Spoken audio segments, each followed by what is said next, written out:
Hello दोस्तों, अगर आप चाहते हैं कि आपका पैसा सचमुच का जहाँ पर आप इन्वेस्टमेंट करते हैं वहाँ पैसा आप डबल हो, ट्रिपल हो, 4x हो, 3x हो, 5x हो, तो कहीं ना कहीं आपको ऐसा जगह पर इन्वेस्टमेंट करना चाहिए जहाँ पर कि आपको एक्चुअली में रियली में आपका पैसा डबल हो सके, ट्रिपल हो सके, जो कि इन्फ्लेशन को भी बीट कर सके। वरना आपको भी पता है कि जो इंडिया का जो इन्फ्लेशन रेट रहता है हर एक साल वो लगभग 6 to 7% रहता है। सो गैस आपको ऐसा जगह पर इन्वेस्टमेंट करना है जहाँ पर आपका पैसा सचमुच का डबल, ट्रिपल, 4x हो सके। तो आज इस वीडियो में हम दो कैरेक्टर को फॉलो कर रहे हैं और दोनों का इन्वेस्टमेंट जर्नी को हम फॉलो करेंगे कि दोनों ने किस प्रकार का इन्वेस्टमेंट किया, जो कि पहला है सूरज एंड दूसरा है दीपिका, जो कि दोनों का ही इन्वेस्टमेंट जर्नी 2015 से स्टार्ट हुआ था। लेकिन इसमें काफी ज्यादा डिफरेंट है क्योंकि जो दीपिका का जो इन्वेस्टमेंट जर्नी था वो था फिक्स डिपॉजिट की तरफ, जो कि इन्होंने 2015 में 2 लाख रुपया इनके पास था।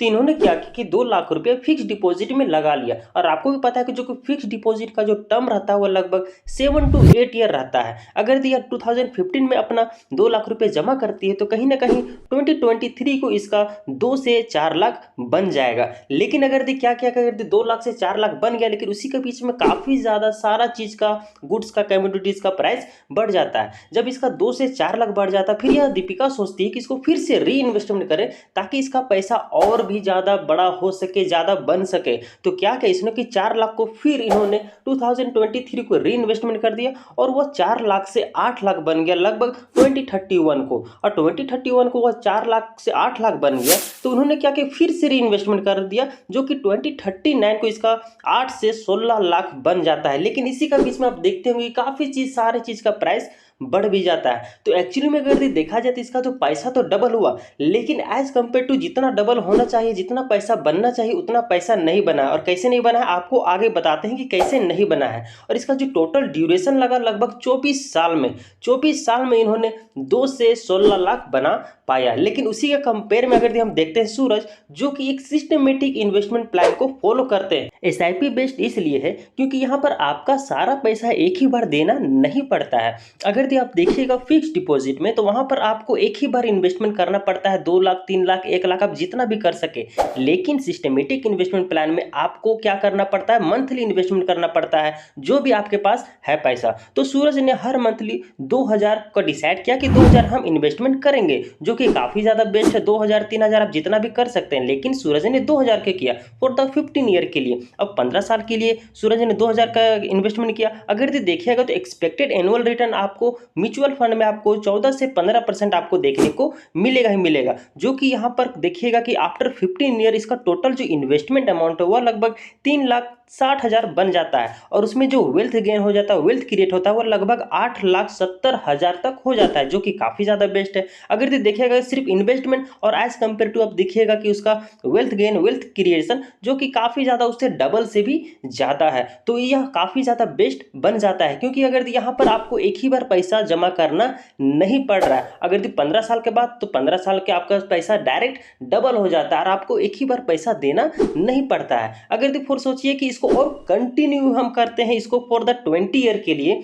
तो अगर 20 ईयर के लिए आप कीजिएगा उसी प्लान को, तो आप देखिए कि इसमें भी एक्सपेक्टेड एनुअल रिटर्न लगभग आपको 14 या 15 के बीच में मिलेगा ही मिलेगा। अगर इसमें आप देखिएगा तो टोटल आपका जो इन्वेस्टमेंट वैल्यू रहेगा वह लगभग 4,80,000 के बराबर रहेगा। लेकिन उसमें आपका टोटल वेल्थ गेन लगभग 21 लाख के बराबर हो जाएगा, जो कि काफी ज्यादा बेस्ट है। अगर सोचिए कि सिर्फ आप 5 साल के लिए और एक्सटेंड कर दिए तो उसी के बीच आपका जो वेल्थ क्रिएशन वो काफी ज्यादा बढ़ जाता है। और वेल्थ बढ़ने का कारण भी है क्योंकि आपको कंपाउंडिंग इंटरेस्ट के थ्रू आपको इसमें पैसा मिलता है, मतलब इंटरेस्ट के ऊपर इंटरेस्ट, इंटरेस्ट के ऊपर आपको इंटरेस्ट मिलता ही रहता है, जो कि आफ्टर 20 ईयर के बाद देखिएगा जो कि आपका इन्वेस्टमेंट वैल्यू था और एज कंपेयर टू आप उसका रिटर्न देखिएगा जो कि काफी ज्यादा आपको डिफरेंस मिलेगा। जो कि इन्वेस्टमेंट वैल्यू हुआ था 4,80,000 था, लेकिन जो आपका एस्टिमेट रिटर्न था वह लगभग 21 लाख, 21.5 लाख का एस्टिमेटेड आपको रेवेन्यू मिलता है, आपका जो खुद का इन्वेस्टमेंट वैल्यू छोड़ के। अगर इसी को हम कंटिन्यू करते हैं, कंटिन्यू 25 ईयर के लिए, अब 25 साल के लिए छोड़ देते हैं,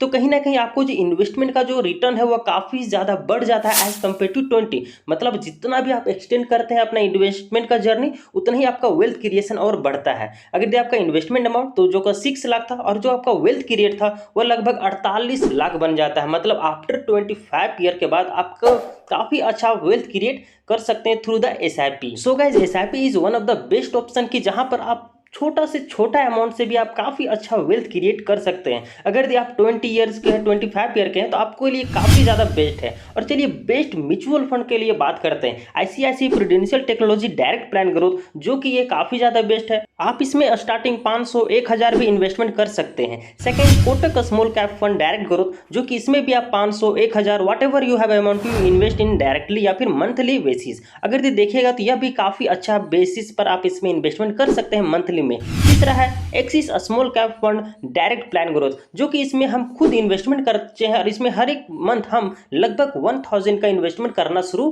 कर दिए, जो कि आप इसमें इन्वेस्टमेंट कर सकते हैं। सो गाइस, आपका वेल्थ क्रिएशन के लिए one of the best option कि आप एसआईपी के थ्रू जाएं और उसी में आप इन्वेस्टमेंट करते रहें। सो गाइस, अगर तो वीडियो अच्छा लगे तो इस चैनल को लाइक शेयर सब्सक्राइब जरूर करें। मिलते हैं नेक्स्ट वीडियो।